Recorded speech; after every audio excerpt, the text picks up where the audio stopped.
How's it going, guys? My name is Vader, and you're probably thinking, what the hell? This isn't a video game. Well, some of you guys have been asking me for a while to do a sort of like just a setup video, just to show you my computer and how I make videos and stuff like that. So I thought we'd do that today.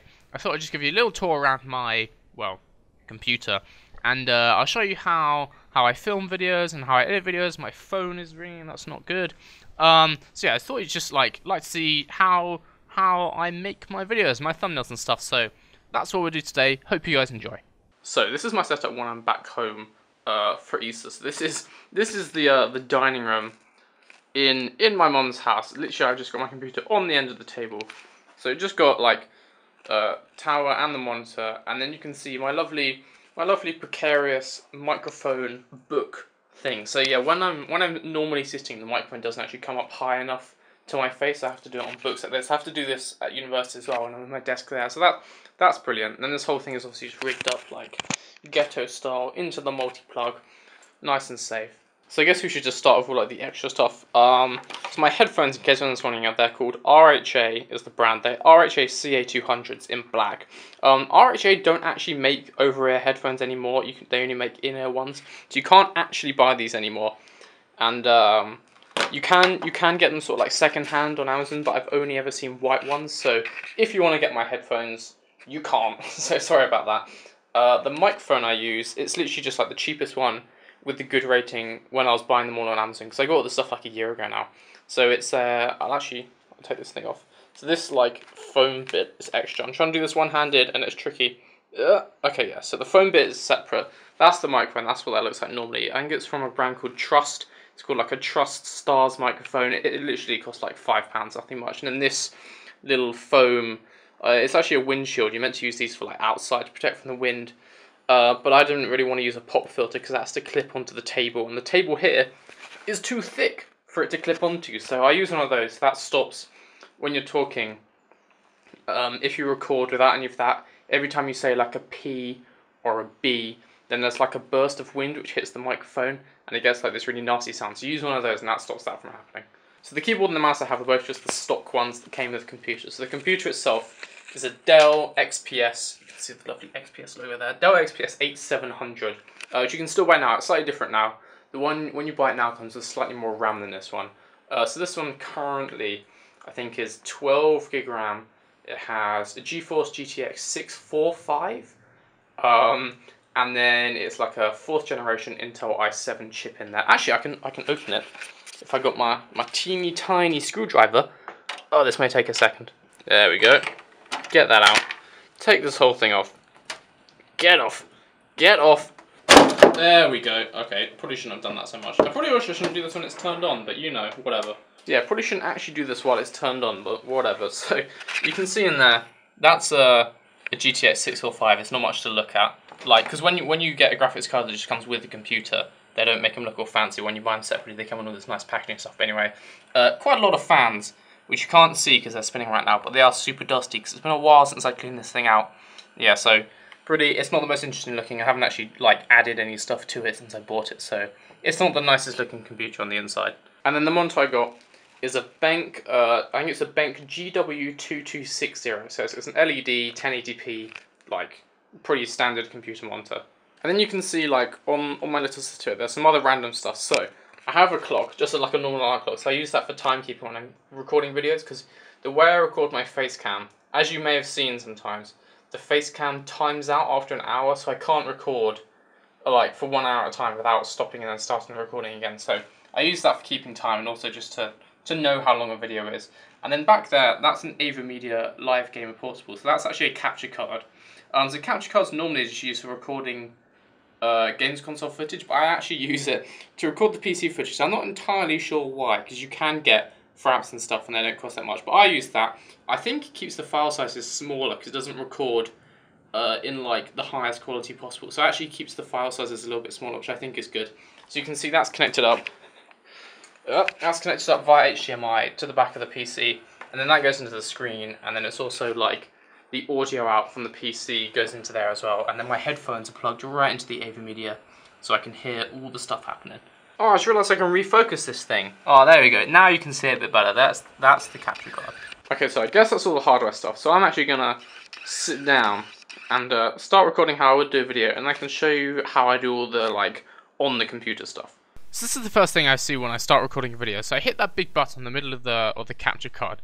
In my videos folder, I start seeing this, and this like big Premiere Pro logo means that the video has started recording. It just comes up as a Premiere Pro logo just because that's set as like the default program to open up videos in. So when it comes up like that, it means it's recording.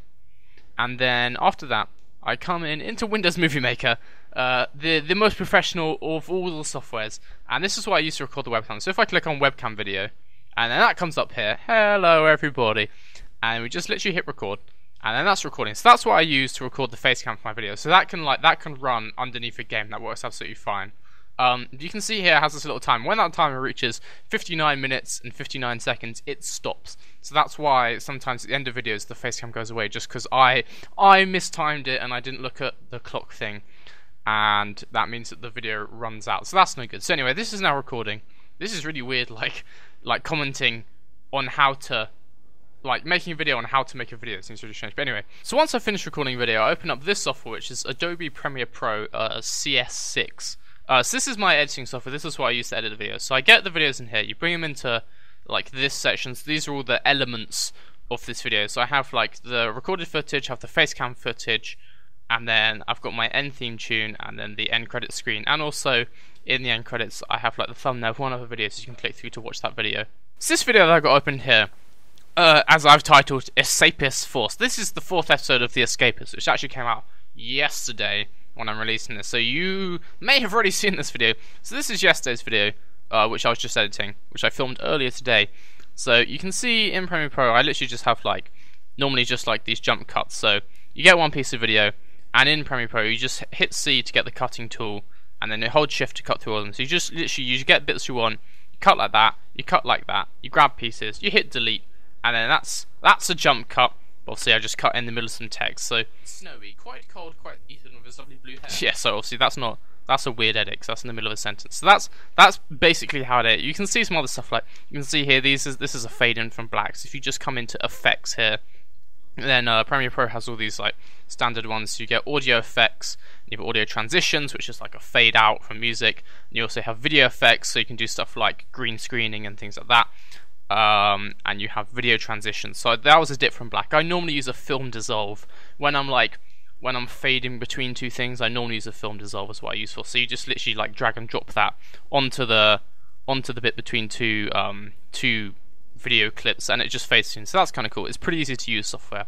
So a few of you guys have actually asked me how I sync up everything, how I sync up, like, because also you can see here there's 4 tracks in this. There's my facecam video, there's the game video, then there's the game audio, and then there's my microphone audio.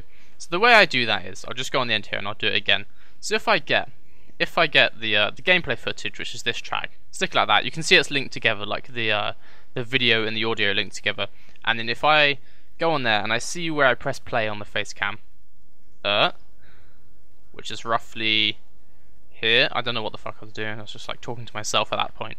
So I go to there, you can see like when that button is no longer red, stick that on. So that's roughly in the right place, but it's not quite, because like when you open a game it like delays things and stuff like that. So then you can see here what I've done is I slapped myself in the face. So you know, you've seen like in movies where they're filming movies or whatever, they have like one of those, it's like a board with an arm at the top and they like snap it down. So that's like, it's like a precise way it's like a precise sound, if you know what I mean. Like it's a sound that only lasts like a fraction of a second. So slapping myself in the face has that same effect.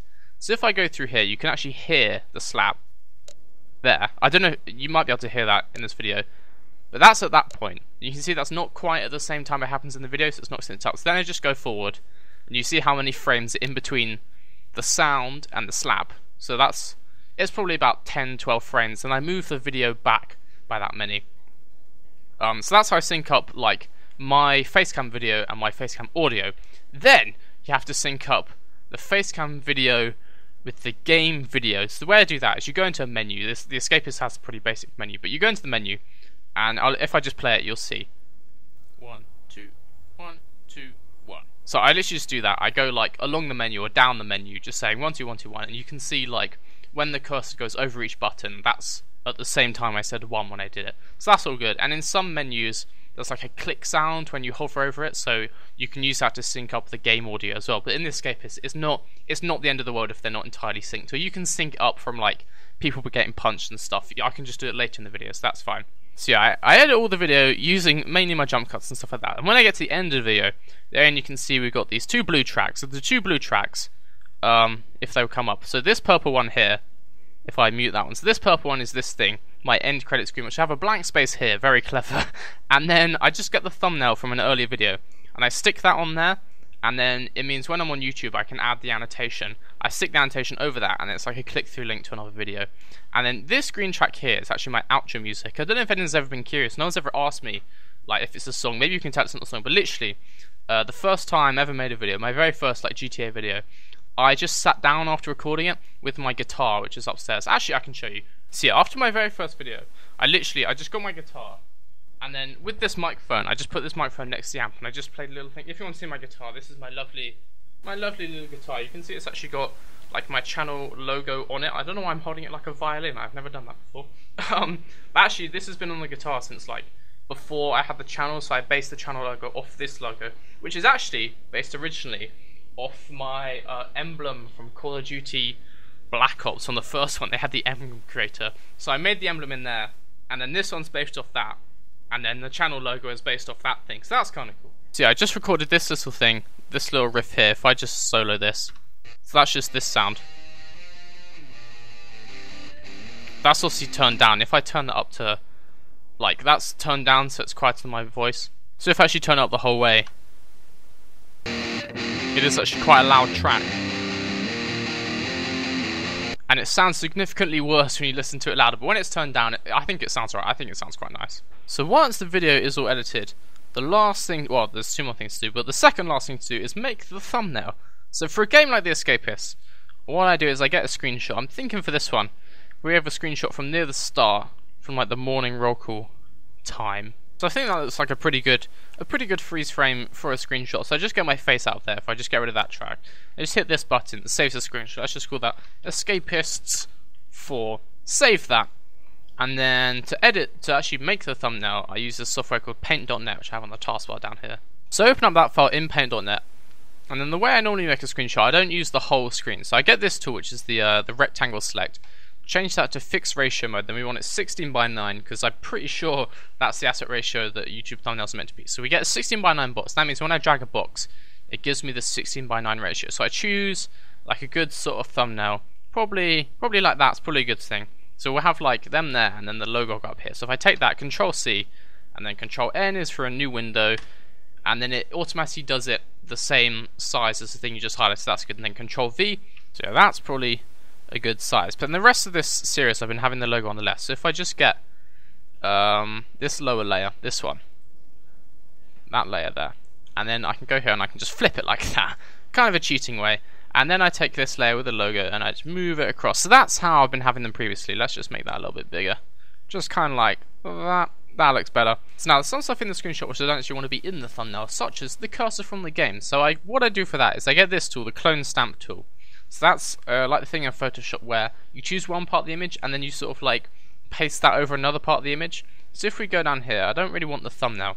So we want to get it like following this pattern that's on the ground, which is actually a tessellating pattern. So if I hold down Control and say click on this dot, then that means that whatever's in that circle is going to paint to wherever I click next. So now you can see both circles moving around. So that means it's painting that upper circle, like it's painting what's in the upper circle into the lower circle. So now if I just go over the cursor, it just paints a nice thing, and it's continuing the pattern because the pattern like repeats up the top. So now that's how you get rid of the cursor. And then one more thing to make the thumbnail. So we want one more layer. So we want to actually have like the episode number in the thumbnail.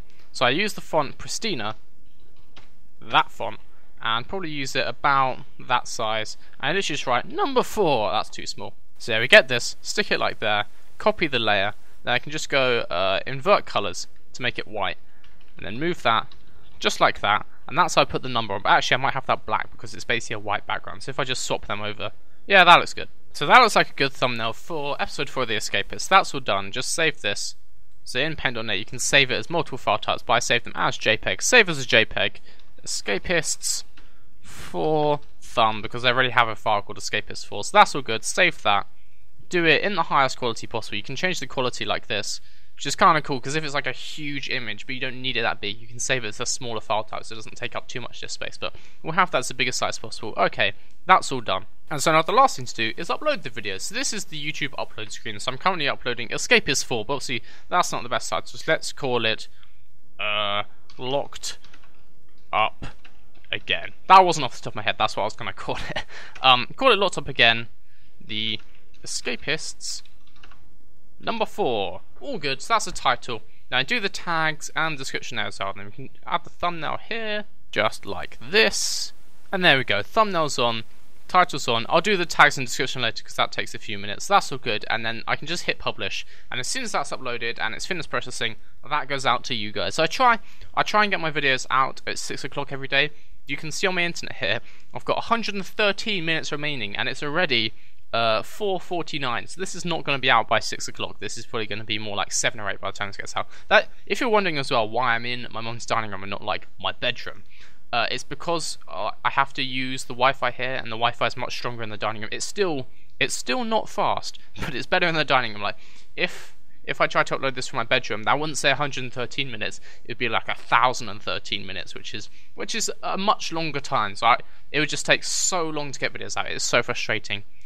And you can't turn your computer off in that time. So I do it down here, and it just means I can get the videos out slightly faster.